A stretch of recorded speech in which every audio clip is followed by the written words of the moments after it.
Gary, Courtney. Hope you're doing well too. Thanks for making a little bit of time to hang out at lunch with me today and with my dear friend Rabbi Michael Friedman, who we were saying just before. I have no idea if anything in the next hour is going to be remotely interesting to anyone, but we're going to have a good time. Which I think I know I'll speak for both of us. Been looking forward to this for a couple of weeks certainly. So we'll get right to it. Like I said, really happy to have my friend Michael with us.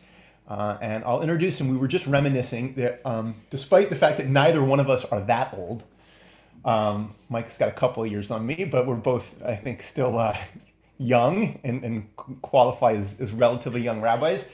We met 20 years ago this summer, when I was a camper, actually. I was an almost 18-year-old camper at what was then the Reform Movement's Kutz Camp in upstate New York. And Mike was, I think, between your second and third year in rabbinical school, something like that.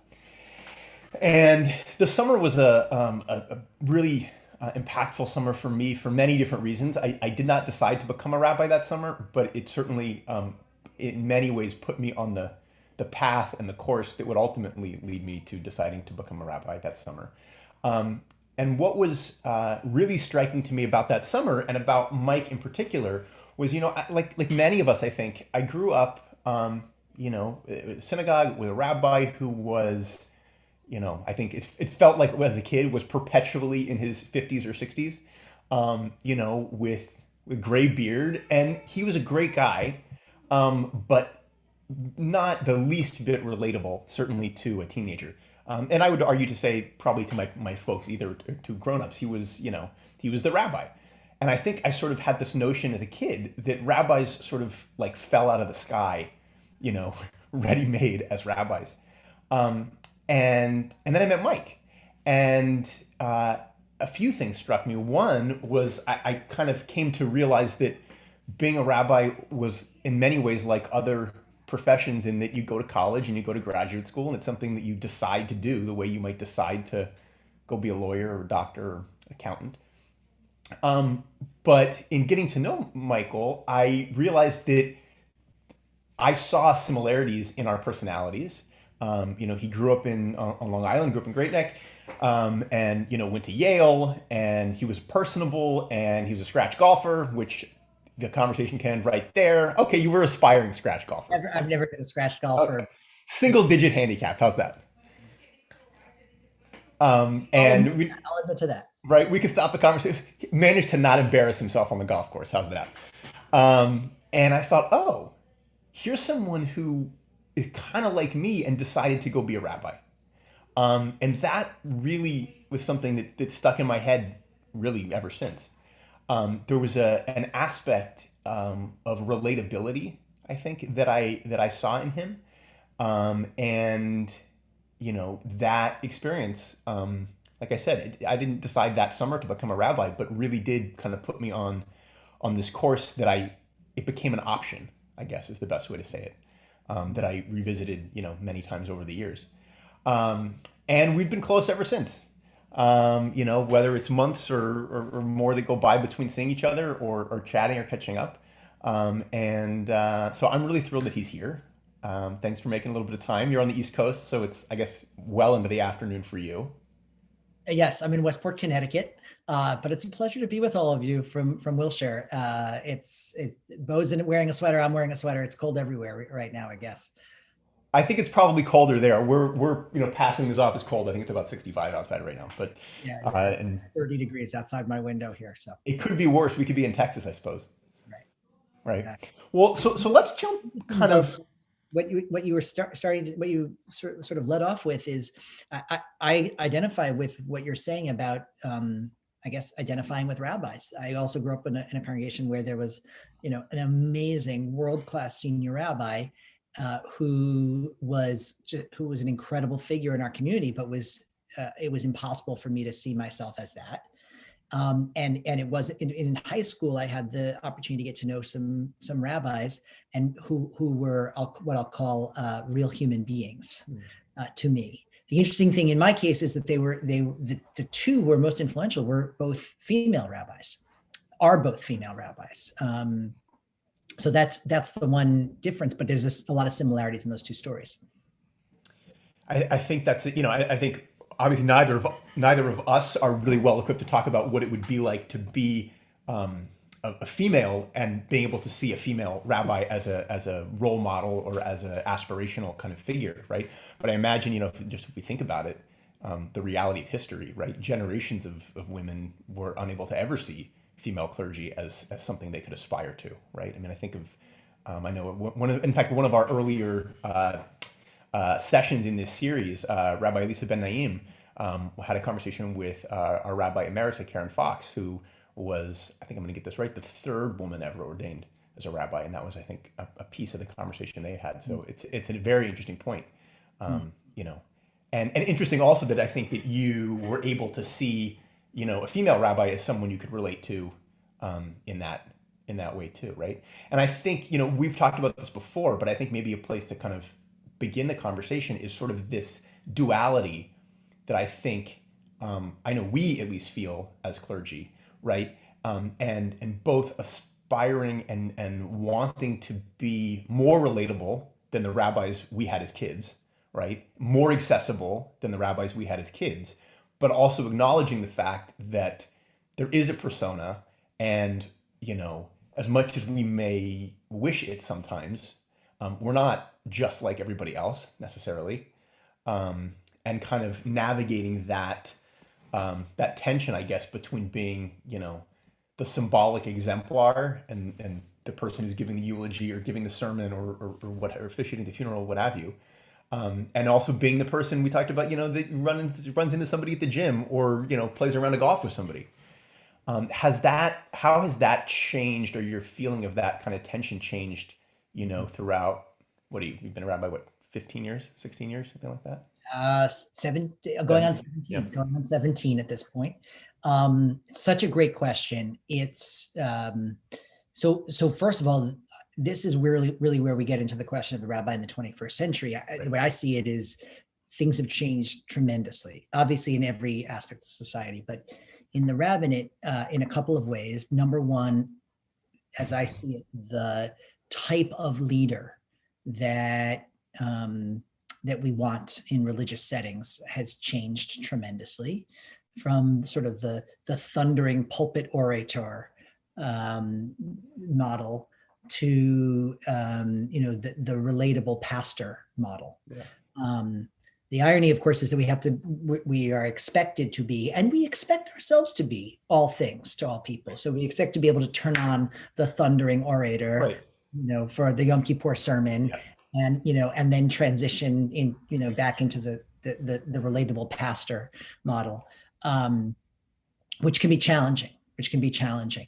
The other aspect, of course, is that the world has changed in terms of the accessibility of rabbis. And I don't mean like interpersonal accessibility. I just mean technology. Exactly. Bo's holding up his phone.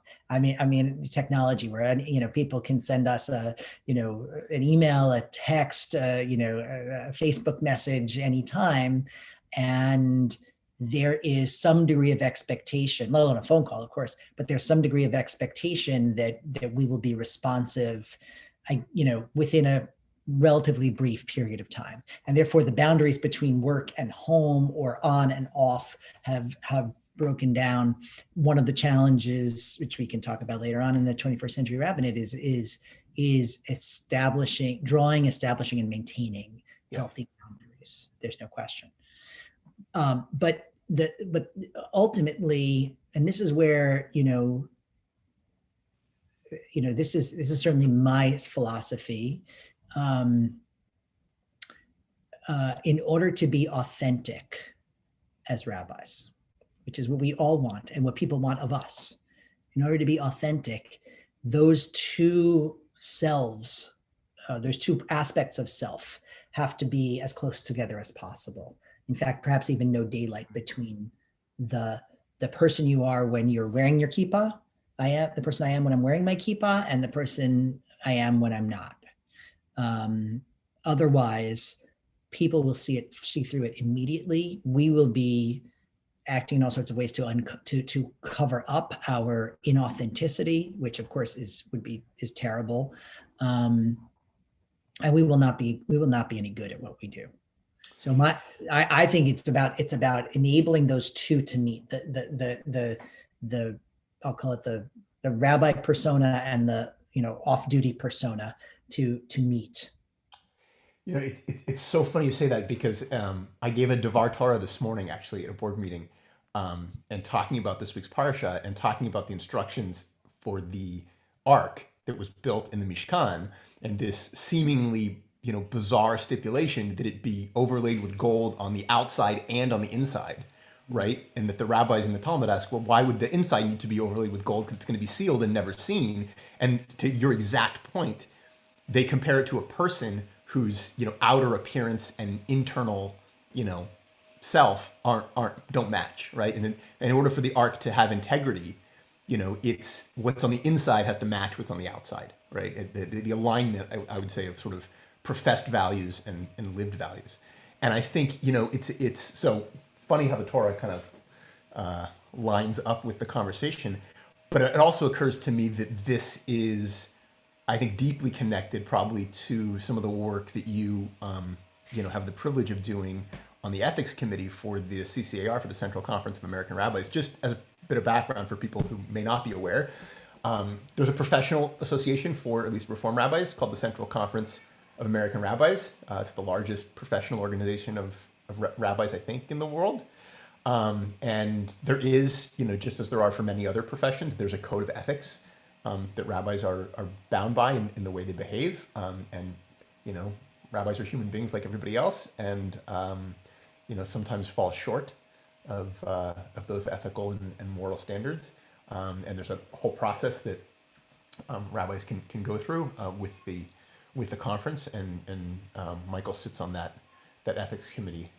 So it occurs to me that both the idea of sort of boundaries that you raised. I remember, I don't know how you feel about this. I remember when I first became a rabbi thinking that I never wanted anyone to have my cell phone number, and now I think that's like comical, right? That the cat is, you can try, but the cat gets out of the bag pretty quickly.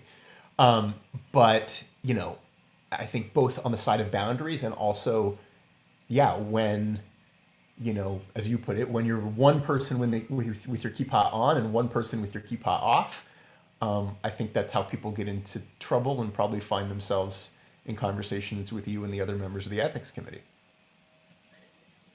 So this is such an awesome topic, both for you to bring up, and a complex topic. And I imagine there may be some questions from the guests, from those who are participating about, the ethics process of, regarding Reform rabbis. Yeah, I'll just interject. But if anybody has questions, please, we'll have a Q&A at the end in person, but also feel free to drop anything in the Q&A function or in the chat, and we'll try to get to them as they come up too. Yeah. So this goes directly to the question of rabbis choosing to live a different life that you brought up. The topic, I shouldn't say the question, the topic of rabbis choosing to live a different life. Being a rabbi is not like any other profession. I mean, I guess it's like other clergy, but being clergy is not like other professions. We are who we are all the time. There is never a time that we are not rabbi. There may be times when we don't want the responsibility, we don't want to take on the title, but we can't. There's no time in our lives when we can say, "Oh, I wasn't acting as a rabbi in that situation." We're always a rabbi, period. And we're all, and because of that, we're held to a higher standard that applies at all times, not just when we're in the office, not just when we're on the bima, not just when we're interacting with congregants. And of course, as I said, like the boundaries of when, where, and how we interact with congregants is broken down due to technology. So we're always interacting with congregants, not just, it used to be in the 20th century that you might only, run into congregants at the supermarket, and have unanticipated interactions outside of the workplace. In reality, now we're always having unanticipated interactions with congregants. So the code of ethics really understands that rabbis are committed to a particular, to a different kind of life.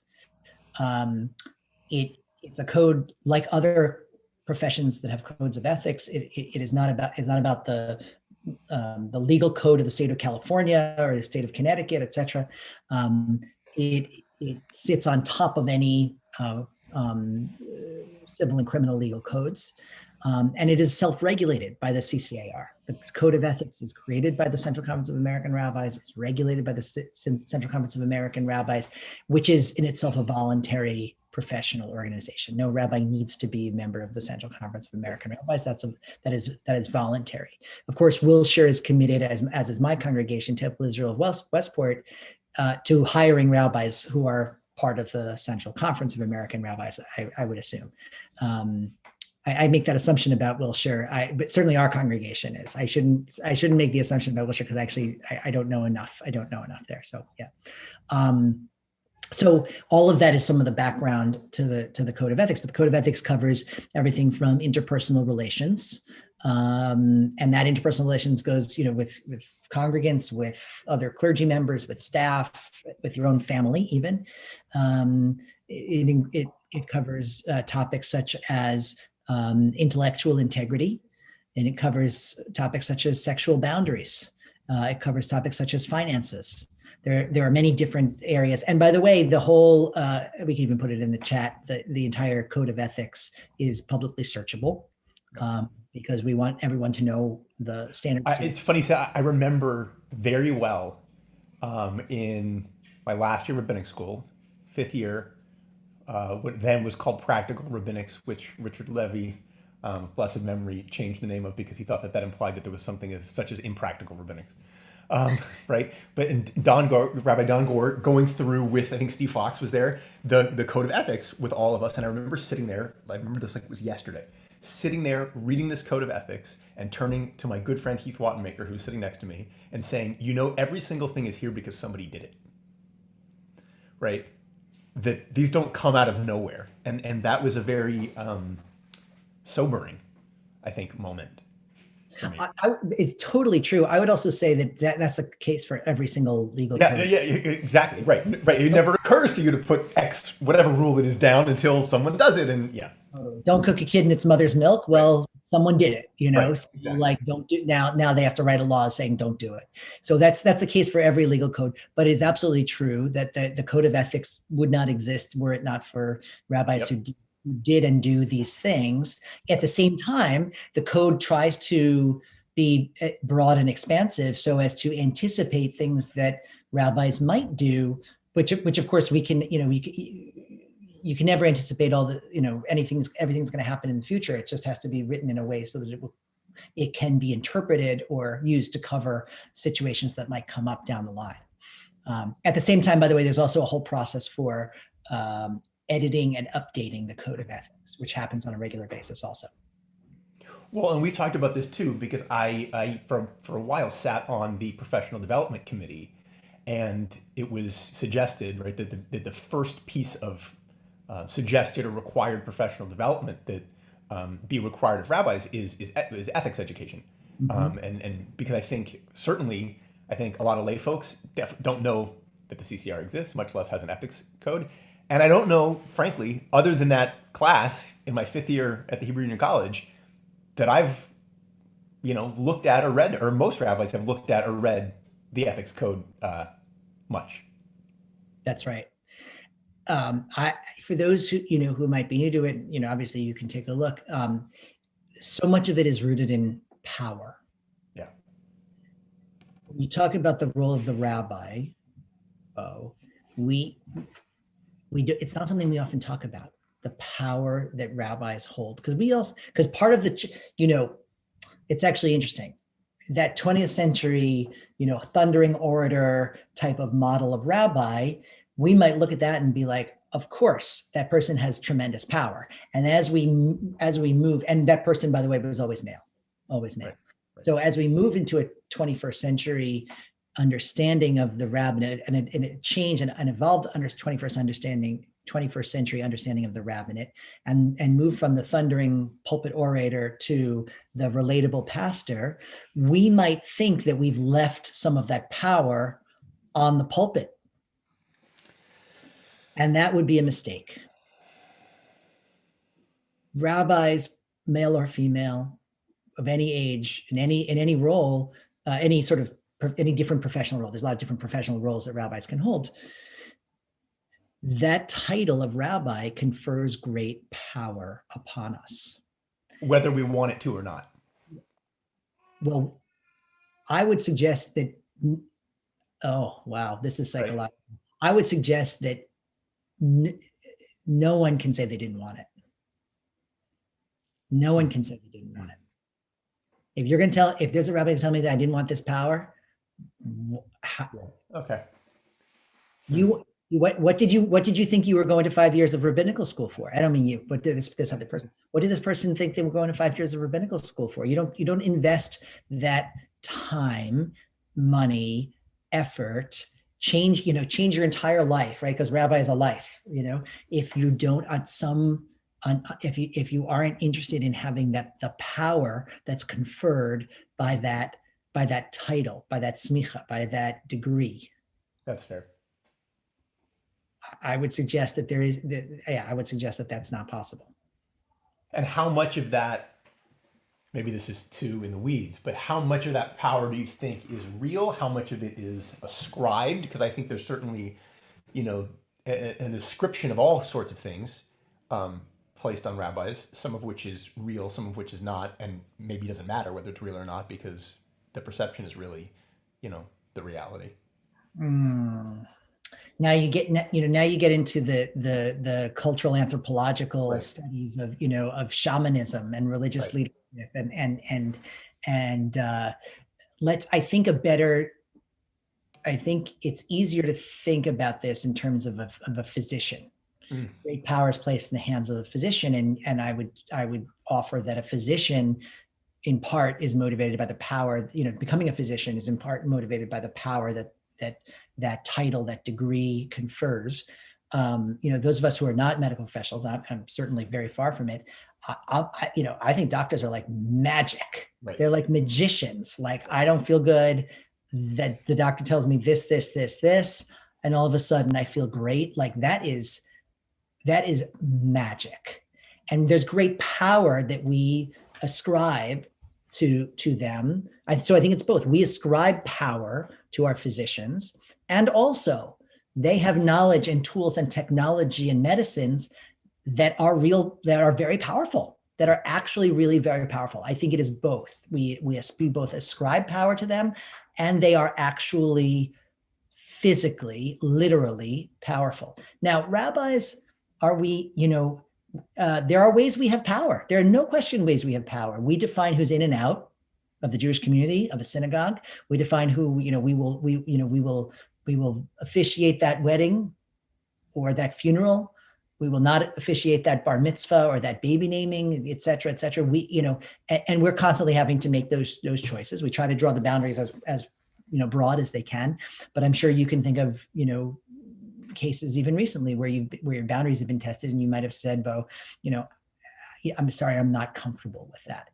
And there may be another rabbi who and they'll go down the block to another rabbi who will officiate the funeral or whatever, but you've used your power to exclude someone, which is not a bad thing. I do not think that's a bad thing, but there is a way in which rabbis wield not just ascribed power, but real power. It is not the same as doctors in any way, shape, or form, but there are aspects of things that we do that are powerful.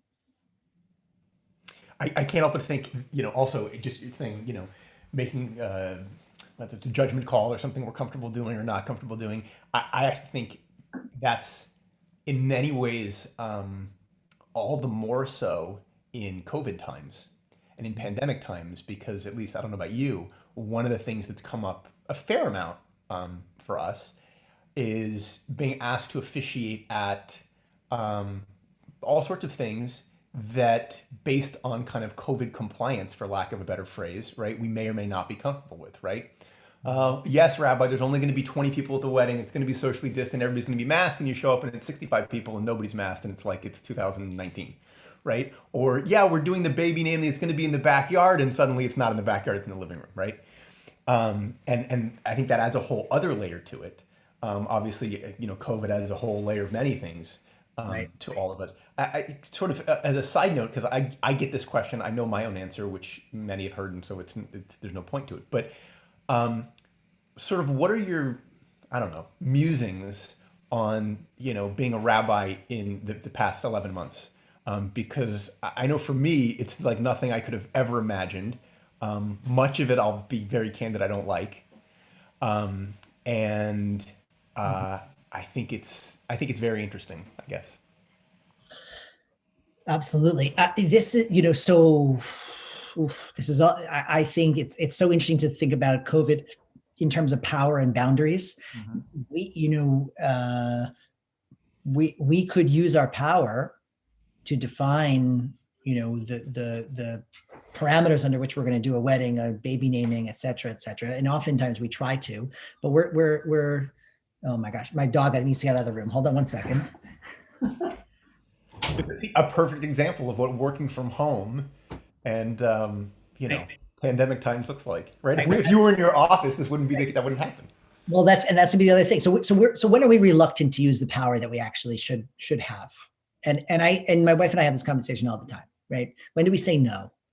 Do we have we're worried about saying no. We want to be liked so desperately. We are desperate to be liked and accepted, and especially because we feel like we stand for this big thing called Judaism that we believe is life changing and world changing, and we want people to, and there's enough people running away from Judaism. We believe our job is to help, to open the door and help people come in. So we're reluctant to say no. And that is a challenge for us. That's an area where we should recognize, I think, that we have more power than we have more power than we realize. Right. Now I'm giving the sermon that I myself need to hear, by the way. I'm good at saying it. I'm not necessarily so great at doing it. What's the old adage, right? Every rabbi gives the sermon they need to hear. Exactly. That's it. So the other thing regarding COVID is I think it's been a values clarification exercise, as we like to say in Jewish education. It's really forced us to think about what makes a community, what makes a synagogue, what's truly important, what really counts. And that's been super valuable, at least in our community. We've seen what people and it's helped people, I think, see really what they need and value from their congregation, from their Jewish community. It's gotten us to break down the barriers of walls that we needed to break down long ago, but we were still, because we have these buildings, no one more so than Wilshire, we are connected emotionally, spiritually, physically with these buildings. The pandemic has gotten us to finally break down those walls. It's also, we often in the Jewish world talk about innovation. Well, it's forced us all into innovation. Everybody uses the Rahm Emanuel quote, "Never waste a crisis," right? But it's one of the great things about that quote is there's a second part that no one ever mentions. He didn't just say never waste a crisis or whatever exactly the words are that he said. The second part was it's an opportunity to do the things you never would have dared. Right. And so there's so many things that we've all known that we need to be doing, that we totally need to be doing. We need to offer an online Hebrew school. Well, guess what? Our Hebrew school is 100% online this year, right. 100%. And our job is to figure out now, like, what percentage of our Hebrew school is going to be online going forward. To what degree is the in-person important? To what degree is the convenience and effectiveness even of online learning valuable? So it pushed us to do things that we never could have imagined. And then the final thing I'll say is I'm a big fan of Steve Jobs. Not necessarily his interpersonal moral qualities, but the way he was, but much more specifically, the way he was able to understand and intuit what we needed in a way that none of us could ever have expressed ourselves. he was able to sort of see what we and society wanted and needed. And once he was able to produce it, we all were like, that is brilliant. That is exactly what I needed. I never could have even remotely conceived of something like that, but he created it. And as along with all the other things that I have said about a rabbi's role in the 21st century, I believe that actually is the most important. Is that And the hardest. And potentially the hardest. It's always the hardest. Right. Yeah. Right. We here in Westport, we serve a community where fortunately the vast majority of us can afford to buy anything we need to make our lives, a little bit more comfortable. What Jewish life can provide in the 21st century, most valuably provide, most essentially provide in the 21st century, are those things that no amount of money can buy, but which are priceless. So we've thought at Temple Israel about the fact that, we serve a very accomplished community. We need to be able to provide awe and wonder in a community of fulfillment and accomplishment. Right. We also serve a world that is reeling, not just during COVID, but a world that is chaotic and unpredictable, and we need to provide hope and purpose in such a world. And finally, even in normal times, we live in a period of distance and dislocation. Technology has not brought us closer together in the authentic aspect of closeness. It's made it easier to connect on a surface level. So our congregants are very clear. What they expect most of all from us is community and connection. And that can be read in many different ways. In terms of community, we know what community is, shared experience. Connection can be with one another, with one's own neshama, with one's own soul, with one's own values, with one's own history and past and narrative, and of course, connection with God. I think, we've talked about this. I think the idea, right, as many of us know, that affiliation with formalized institutional religion is on the decline. The Jewish world is no exception, right? I also don't think that COVID is changing any of those facts or changing that reality. I think it's speeding it up, potentially, right? But this idea that, the role of the rabbi and the space for the synagogue and for Jewish life to exist in the 21st century in a post-COVID world is in this space of kind of innovation and intuiting what people need in their lives that they can't write a check for, right? Can you talk a little bit about, I'll use a little bit of my inside baseball knowledge here, about the why statements that I know you and your team have worked on for Temple Israel, because I think it speaks to this very point. Yeah, absolutely. Some of the language I just used, which is why you're bringing it up. I know that we had to figure out. I was struggling. I personally was struggling with, why do we do this? What is the point of being a rabbi? What is the point of Judaism? Is it just to get more people to light Shabbat candles? Is that can't be it? Because if that's it, then Chabad is doing it the right way and they're winning. Why am I a Reform rabbi? And through my, through lots of conversations with congregants, and one in particular who was the president of my former congregation and is very wise and insightful man, he said, he said to me, there are only two reasons to be Jewish. One is that Judaism can help you live a better life. And the other is that Judaism can help us improve our world. And I felt like that old, Mishnah, that everything else is commentary. Yeah. Go and do it. That Shabbat candles themselves are not the point. All of Jewish ritual and worship and study, etc., is a means to an end. The end is living a better life as an individual or improving the world beyond yourself. So the why is not that the purpose of synagogue is not to help people be more Jewish. They're already Jewish. There's no such thing as more Jewish. There's no such thing, especially as Reformed Jews, right? The purpose of synagogue is to help people live a wonderful life, a flourishing life, and to use Judaism as the means to the end. So what are the ends? That's those ineffable and priceless nouns that I've used. You know, certainly among our congregants, they would use community and connection as the first two nouns.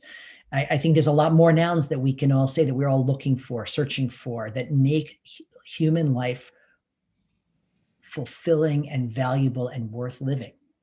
And so the four that we have settled on are awe, wonder, hope, and purpose, in addition to community and connection. Having said that, there are probably many other nouns that one could, you know, as I say, like fill in the blanks with your favorite one, and another institution could certainly choose, you know, other nouns. But among the things that I believe we need in our world most in the 21st century are awe, wonder, hope, and purpose. Do you think those are unique to the 21st century? Well, that's such a good question. Because at least on the first two, right? I mean, I think Heschel said, right, we need awe. Heschel was all about awe and wonder, you know, 100 years ago.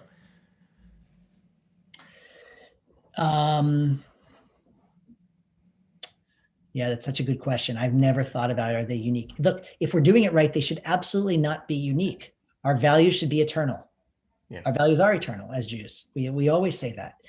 The ones that we emphasize, at certain times we may emphasize certain values more than others.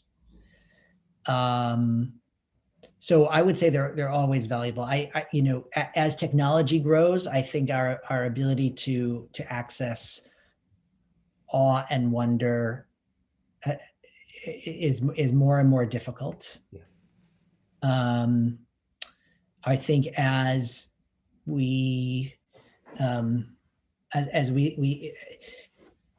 longer have the Hegelian view of the world that things are constantly getting better, hope is all the more important. Yeah.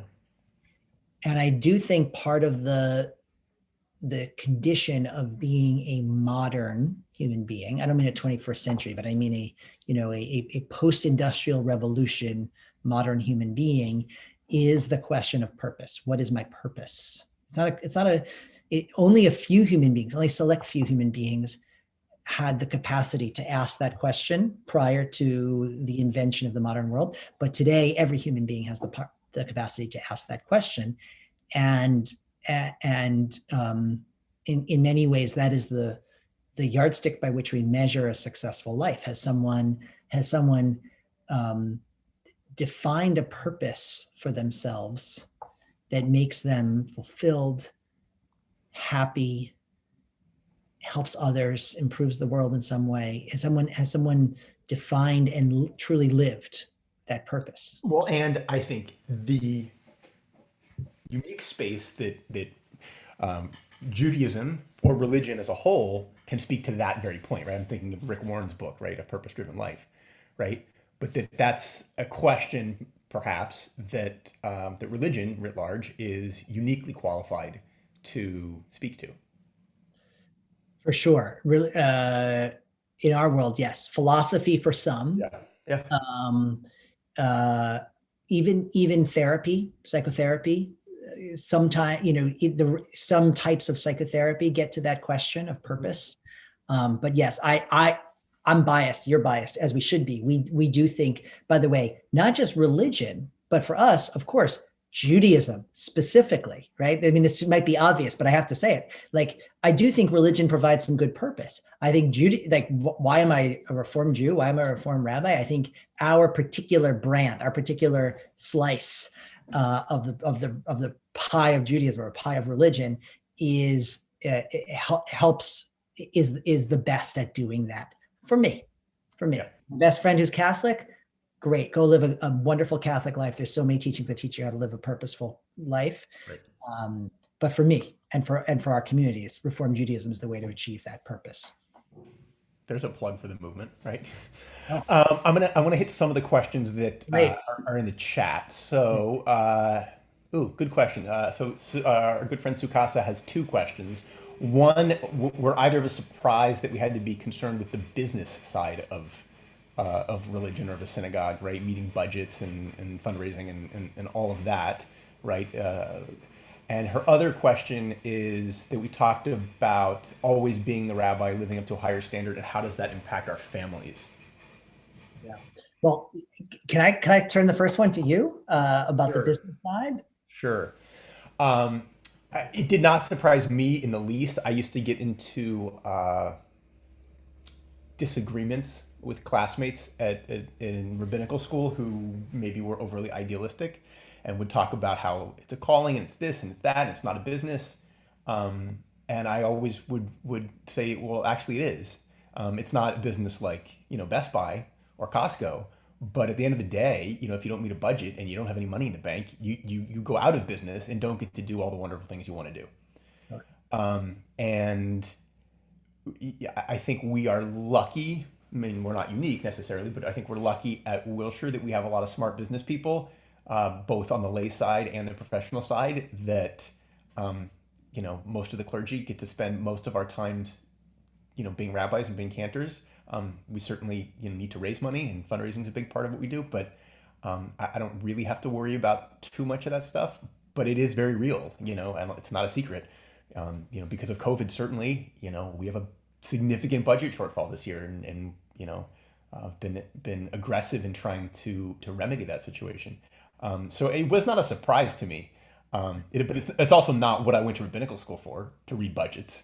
We had a Karsh Center board meeting this morning, our social service center, and our CFO gave a wonderful presentation for 45 minutes on the budget and the numbers, and that's just not what I went to rabbinical school for. And I don't know about you, Mike. I don't believe there was a class in rabbinical school where I learned how to read a budget, which is ridiculous. But no, right? There wasn't. There absolutely wasn't. I think I don't know how much it's changed in the last few years. Obviously, for me, it's been more than for you. It's been 17 years for me. When I went to rabbinical school, they were beginning to bring in the question, organizational management and change theory, but it was much more in the field that I made sure that I got these skills. And in fact, when I interviewed for my current job, they had a meeting for me in which they essentially plopped the synagogue budget in front of me. And I think it was a bit of a test. They wanted to see if I could read a budget and make sense of it. And it actually showed me a lot. It showed me a lot, not just that they did it, but it actually, I got more insight in looking at the budget than I wouldn't have known certain questions to ask, right, including questions about their revenue sources and fundraising and that. I think a lot about revenue. For in congregational life these days. Mm-hmm. What are our sources of revenue? How sustainable is it? And how are we building for a future in which fewer and fewer of our generational cohort will want to or currently want to be members of synagogues, at least in the traditional sense? At what point do we offer, different levels of membership, which might come with different privileges, just like Netflix offers different levels of membership depending on how much you want to stream and at what quality, etc. So those are the types of things that I'm thinking about, and how do you do that while also not making the relationship transactional, the rabbi-congregant relationship transactional, because that would be terrible. That is not what anyone wants, not congregants and not rabbis.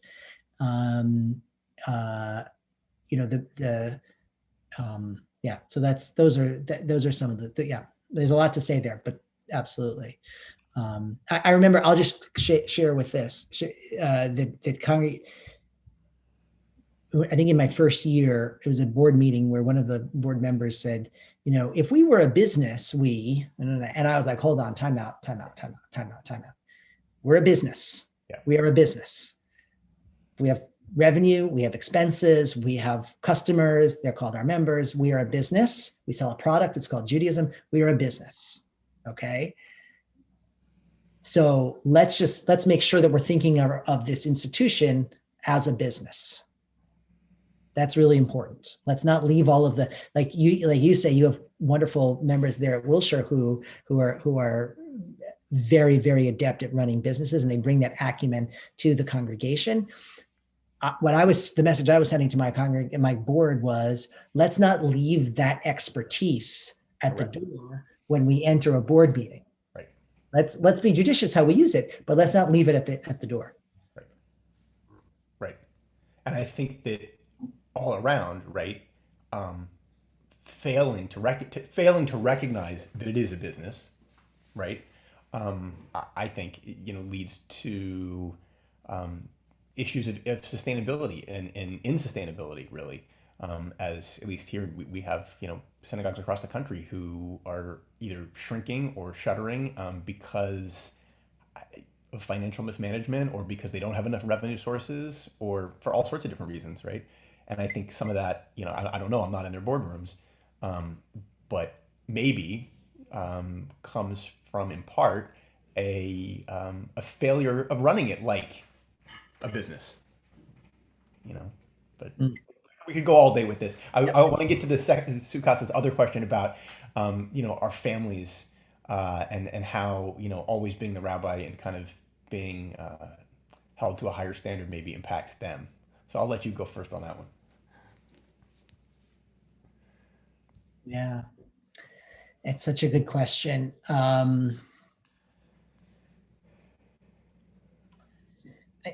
I'd like to think that it impacts both ways, positive and negative. I mean, no one wants, you would not want a partner, a spouse who is a different person when they go to the office than when they come home. You want, I would hope that we all would want a spouse, a partner who is consistent and authentic in who they are, not playing some sort of persona or role when they put on their kippah or get in their car or whatever, step into their office.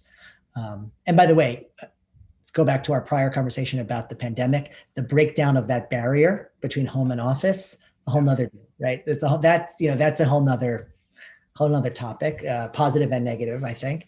But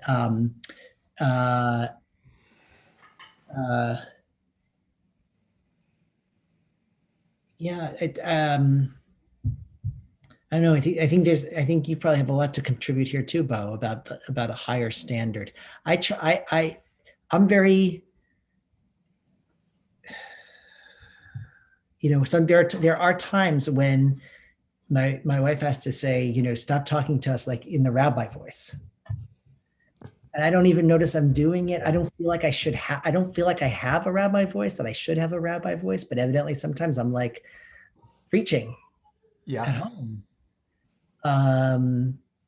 So, I think I'm still figuring it out. Our kids are young, like your kids are. We have twins. We have twin 3-year-olds, and others don't know this. Beau knows this. We have twins who are 3, so our kids are little. I'm certainly still figuring it out. I cannot tell you that I have it all laid out in a neat bow. What about you? Similar, I think. I think a few things. I don't.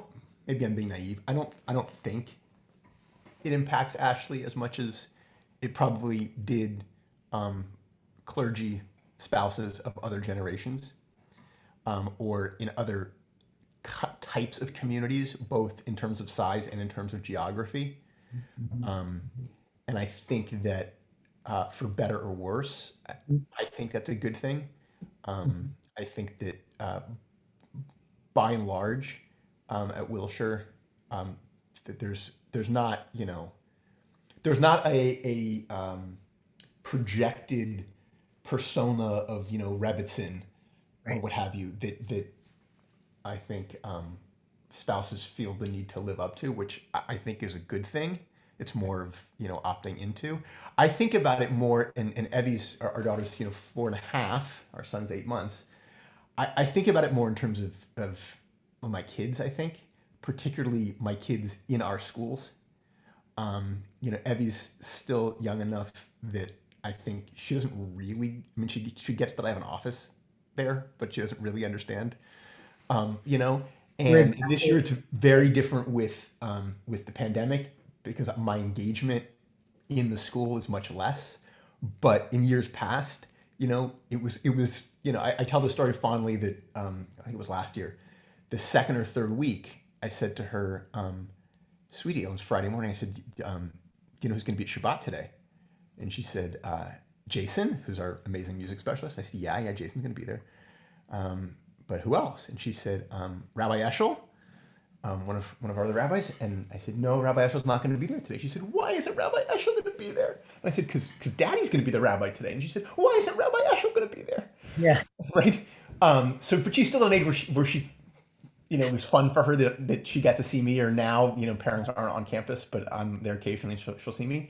But I also know from colleagues that it will quickly turn into, oh, Dad, just leave me alone. Right. But I think about it in the serious sense of sort of the microscope in a way that she will live under through no choice of her own. right. It will sure that microscope is only there in the buildings, I would think, because urban environment, there's more Yeah, anonymity. I for want to say, sure. having been a rabbi at an urban synagogue, I can say there's a large degree of anonymity once you're outside the building. Yes. In the suburbs here, and people know who we are. Yeah. People know who my wife is. People know who my kids are. The anonymity it doesn't exist. It may Well, I exist. will say but yeah, by no means is it Westport.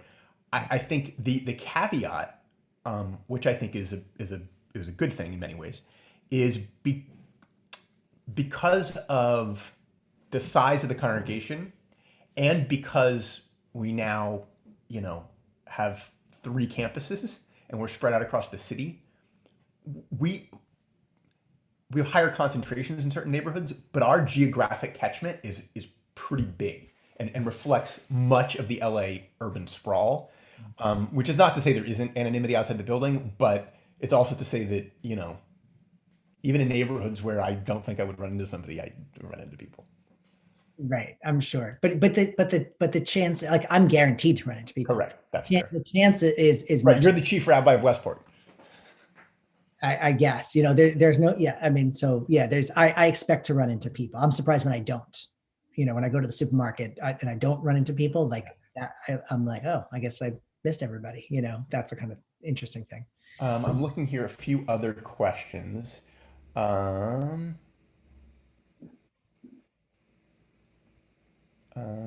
okay, Melanie mentions Rick Jacobs, the president of the Reform Movement, urging. I'm guessing, Melanie, you meant audacious hospitality, I believe was the engagement phrase. And how do we promote that atmosphere and feelings amongst our members?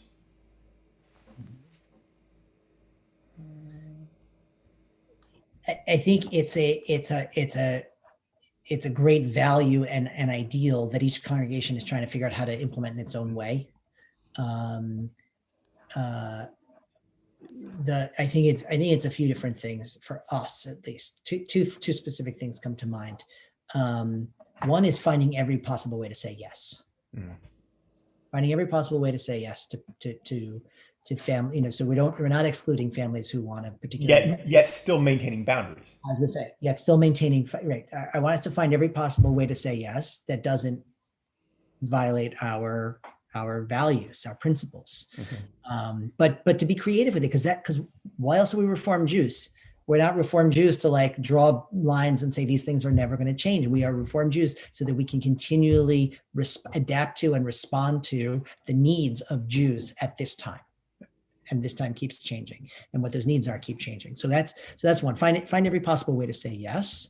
And the other thing I would say is for us these days, especially Audacious Hospitality means leaving behind our traditional mental conceptions of who is a Jew, what does a Jewish family look like, who belongs here, et cetera, et cetera, et cetera.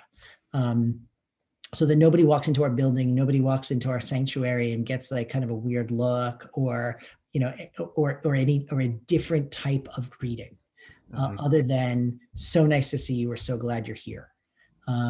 That is key, and that is key for both for people who are our members and any guest who walks into the congregation. That's so, and there's aspects there, I should say also, there's aspects of racism and diversity that play into that. There's aspects of diversity of a Jewish of who and what is a Jewish family. All of those are really important aspects. I mean, Audacious Hospitality. Here's a challenge on Audacious Hospitality. I gave the sermon a couple of weeks ago, and I've had some interesting responses to it. And I know we're getting close to 4 o'clock. I'll try to give this briefly. The news to me about the Biden administration is not how many Jews are in executive branch positions and in cabinet positions. I mean, it is not news for someone to hire a Jewish lawyer. Okay, right. That is not news. That is dog bites man. That is not newsworthy. Hire a Jewish lawyer. What is newsworthy and significant for our community is that now it is not just a happenstance or a one-time thing, but it is now a pattern that the individuals who hold the highest offices in our nation are part of the Jewish community, are part of Jewish families.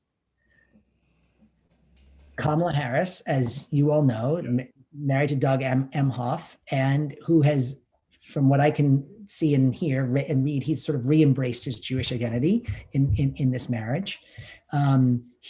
The Biden children, the 3 surviving Biden children, are all married to Jews. Many of the Biden grandchildren are being raised as Jews. And of course, it's not just about Democrats. In the Trump administration, not only did he hire Jews, of course, for, in the executive branch, but Jared and Ivanka lead a traditionally observant Jewish life.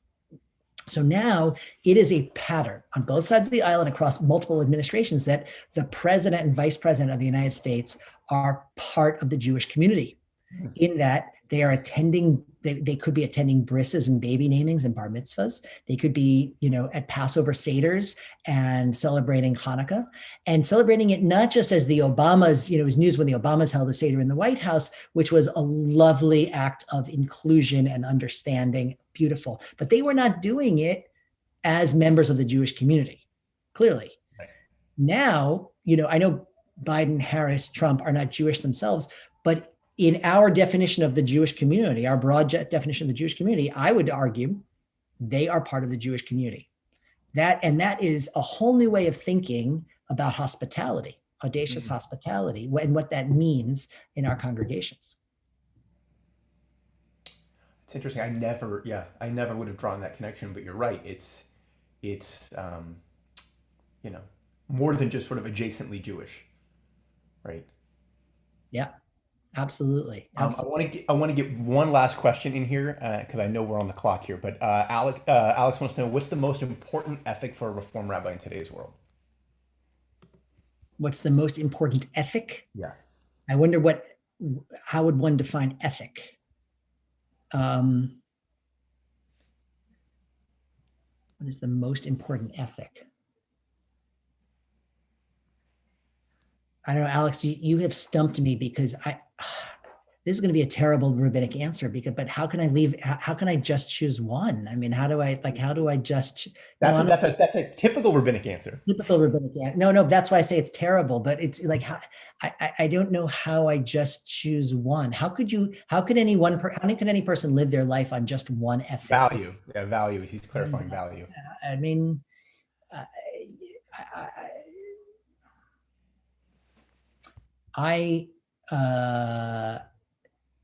look, the only way I can possibly answer that question is to say it has nothing to do with Reform rabbis, it has nothing to do with today. Hillel defined it for us eons ago. What is hateful to you to do not do to any person. The rest is commentary. How can I do better than to quote Hillel in that? I mean, the story is, as our participants may know is that Hillel, the greatest rabbi of his generation, was challenged to define, to recite the whole Torah while standing on one foot, and one cannot stand on one foot for very long. So what did he say? He said, "What is hateful to you, do not do to any person." The rest is commentary. Go and learn it. Go and do it. So how better to conclude this afternoon than to say, like, that's the one ethic. Well, we'll let Hillel have the last word. Thank you, my friend, for being so generous with your time. We could sit here all day and do this and probably enjoy ourselves, but we won't subject anyone else to that. Thank you, everybody, for making a little bit of time to join us today, and to be continued, my friend. I love it. Thank you, Beau, for having me. Thank you, everybody, for participating. This was just wonderful. It's such an honor. It's really, really just such an honor to be invited to talk with you, Beau, and for everybody else to share in this conversation.